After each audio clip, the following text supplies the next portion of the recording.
দেখো বন্ধুরা, আজকে আমি করেছি মান বাটা। হ্যাঁ, এই মান বাটা কিন্তু গরম গরম ভাতে খেতে খুব ভালো লাগে।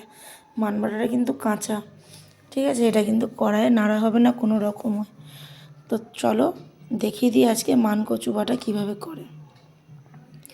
দেখো, আমি মান নিয়ে নিয়েছি। এই মান কচুটাকে ভালো করে সুন্দর করে ছাড়িয়ে নিতে হবে। কম বেশি তোমরা তো সবাই চেনো মান কচু। তো এই মান কচুটাকে ভালো করে সুন্দর করে ছাড়িয়ে নিতে হবে। ছাড়িয়ে নিয়ে এই গ্রাইন্ডারের সাহায্যে আমরা গ্রেট করে নেব। এই যে মেশিনটা, এটার সাহায্যে আমরা গ্রেট করে নেব। হ্যাঁ, এই দেখো আমরা গ্রেট করে নিয়েছি, নিয়ে শুকনো করে নিগড়ে নিয়েছি। এর রসটা কিন্তু ফেলে দিয়েছি, এর রসটা কিন্তু থাকলে একদমই চলবে না। এটাকে আমরা আবার মিক্সিতে গ্রাইন্ড করব। তো এর মধ্যে আর কি কি দেবো দেখো। এর মধ্যে দেবো সর্ষে, দেবো কাঁচা লঙ্কা, দেবো এই যে সাদা সর্ষে অল্প করে, আর এই দেখো কাঁচা লঙ্কা, আর এটা হচ্ছে নারকেল। ঠিক আছে, এটা হচ্ছে দোমালা নারকেল। দোমালা নারকেল দিলে খুব ভালো হয়, ঝুনো নারকেলও দেওয়া যায়। দোমালা নারকেলের টেস্টটা খুব ভালো হয়। এবারে প্রথমে আমি সর্ষে আর কাঁচা লঙ্কাটাকে শুকনো পেস্ট করব। এর মধ্যে কিন্তু কোনো জল দেবো না। দেখো দেখো শুকনো পেস্ট করে নিয়েছি। হ্যাঁ, ঠিক এইরকম হয়েছে। এর মধ্যে আমরা নারকেলগুলোকে দিয়ে দেবো। ভালো করে নারকেলগুলোকে দিয়ে আমরা গ্রাইন্ড করে নেব।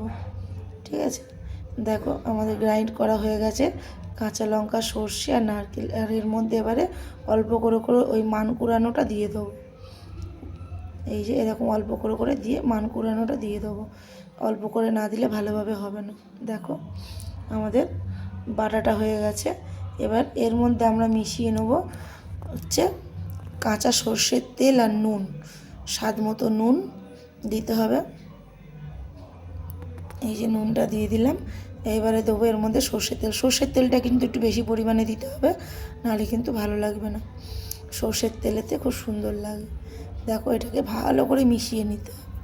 দেখো আমরা মিশিয়ে নিয়েছি কত সুন্দর করে। এইটা কিন্তু গরম গরম ভাতে খেতে খুব ভালো লাগবে। ঠিক আছে, তবে এই মান বাটাটা তোমরা খেয়েও একবার বাড়িতে ট্রাই করে দেখো। আশা করছি তোমাদের খুব ভালো লাগবে। ঠিক আছে, তোমাদের যদি ভালো লেগে থাকে